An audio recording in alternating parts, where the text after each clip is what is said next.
ఉద్యోగులకు అలర్ట్ అయితే జారీ. ఉద్యోగులకు హెచ్చరికలు అయితే విడుదల చేశారు. సైబర్ గురి.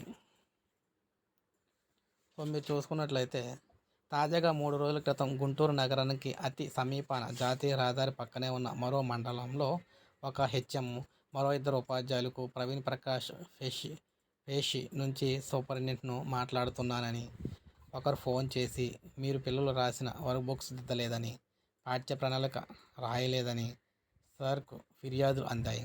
మీపై తీవ్ర చర్యలు తీసుకోవడానికి దసరం సిద్ధమవుతుందని బెదిరించారు. ఎలాంటి చర్యలు లేకుండా ఉండాలంటే 50,000 నుంచి ₹1,00,000 వరకు చెల్లించాలని కోరారు. ఇది నిజమని నమ్మిన హెచ్ఎం 43,000, మరో ఇద్దరు టీచర్లతో కలిపి 30,000, మరొకరేమో 20,000 ఫోన్పే ద్వారా చెల్లించారు. ఈ విషయాన్ని ఉపాధ్యాయులు అదే స్కూల్లో పనిచేసే తమ సహచరులకు చెప్పి మీకు ఎవరైనా ఫోన్ చేశారా అని ఆరా తీశారు.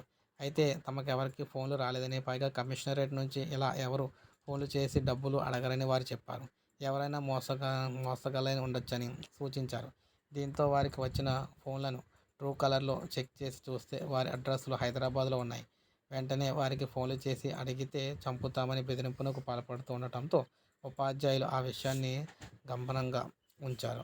అంటే సైలెంట్గా ఉంచారు. అయితే ఆ నోట ఈ నోట ఈ విషయం ఉపాధ్యాయ సంఘం నాయకుల దృష్టికి వెళ్ళటం, వారు వెంటనే విద్యాశాఖ అధికారుల దృష్టికి తీసుకెళ్ళటం, అయినా వారి నుంచి స్పందన లేదు. సో ఈ విధంగా చూసుకుంటే ఒకటే కాదనమాట, అనేక ఘటనలు అయితే జరుగుతున్నాయి. సో ఈ విధంగా ఏపీలో ఉద్యోగులకు సైబర్ వాళ్ళ వాళ్ళ అంటే సైబర్ వాళ్ళ సైబర్ ఆటగాళ్ళు అంటే వీరు ఈ మోసగాళ్ళందరూ కూడా ఉద్యోగులపై టార్గెట్ అయితే పెట్టారన్నమాట. అందుకే వీడియో చేయడం అయితే జరిగింది.